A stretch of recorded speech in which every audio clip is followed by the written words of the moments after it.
እመኑኝና ይሄንን የቸኮሌት ሲናመን ሮል በቤታችሁ ሰርታችሁ ሞክሩት። ሰላም እንዴት ናችሁ?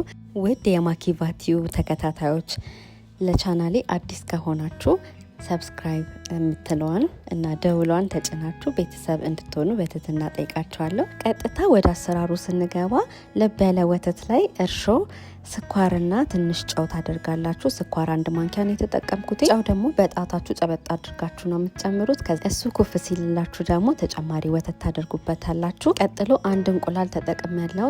ቫኒላም እንዳያችሁት 2 ማንኪያ የሚሆን ቫኒላ ገምቼ ከትቻለሁ። ከዛ በኋላ ዱቄት ነው የሚቀረን። ዱቄቱን ደግሞ እኔ የተጠቀምኩት 360 ግራም ዱቄት ነው። እናንተ ደግሞ ሊጣችሁን እያያችሁት ከቀጠነባችሁ እዚህ ጋር እኔ ቀጥኖብኝ ካሜራ ላይ አልገባም። ቀጥኖብኝ ትንሽ ዱቄት ጨምር ያለሁኝ። ስለዚህ ዱቄታችሁን እያያችሁ እናንተ ለስለስ ያለ ብታደርጉት ጥሩ ነው፣ ሊጣችሁ ከሚደርቅ ማለት ነው። እና እንደዚህ በደንብ አሸሁትኝ። መታሸት በጣም ይፈልጋል። ቂቤ በመሀል የገበታ ቂቤ እያደረግኩ ነው ያሸሁትኝ እንዳያችሁት። እና በደንብ ካሸሁት በኋላ እንደዚህ ከድኜ በላስቲክ ቁጭ አደረግኩት። ሊጡም እንዳያችሁት ቶሎ ነው ኩፍ ያለልኝና 30 ደቂቃ ቢሆን ያስቀመጥኩትኝ። ኩፍ ሲልልኝ እንደዚህ አወረድኩትኝና እዚህ ላይ ዱቄት ነሰነስኩኝ። መዳመጫዬ ላይም ዱቄት አደረኩኝ። እንዳይዘባችሁ ሊጣችሁ እንደዚህ አድርጋችሁ መዳመጥ ትችላላችሁ።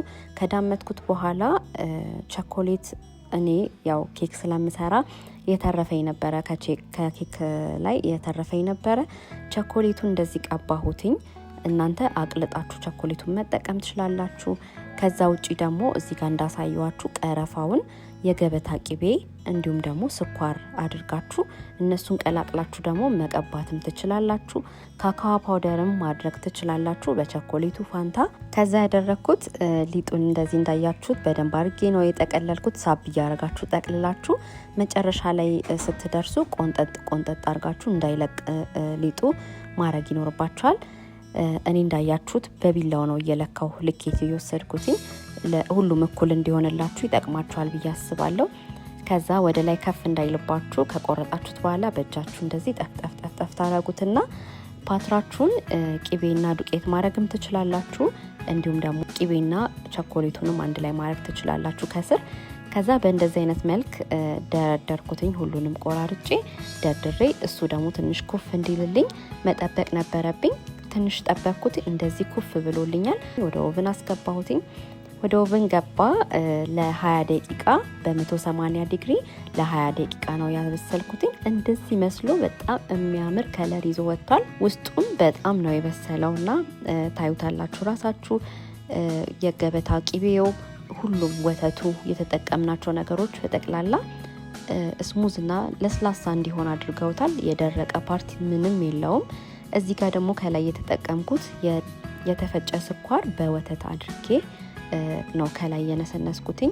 መጀመሪያ ኢንግሪዲየንቱ ላይ 1 ማንኪያ ስኳር ብቻ ነው የተጠቀምኩትኝ እንዳያችሁት። ስለዚህ ብዙ ጣፋጭ የለውም ማለት ነው። ብዙ ስኳር አላበዛውበትም። ቸኮሌቱም የራሱ የሆነ ቴስት ስላለው ብዙ ስኳር አላበዛውበትም።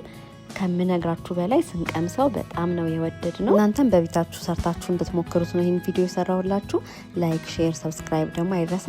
ቴንኪዩ። እወዳችኋለሁ። ባይ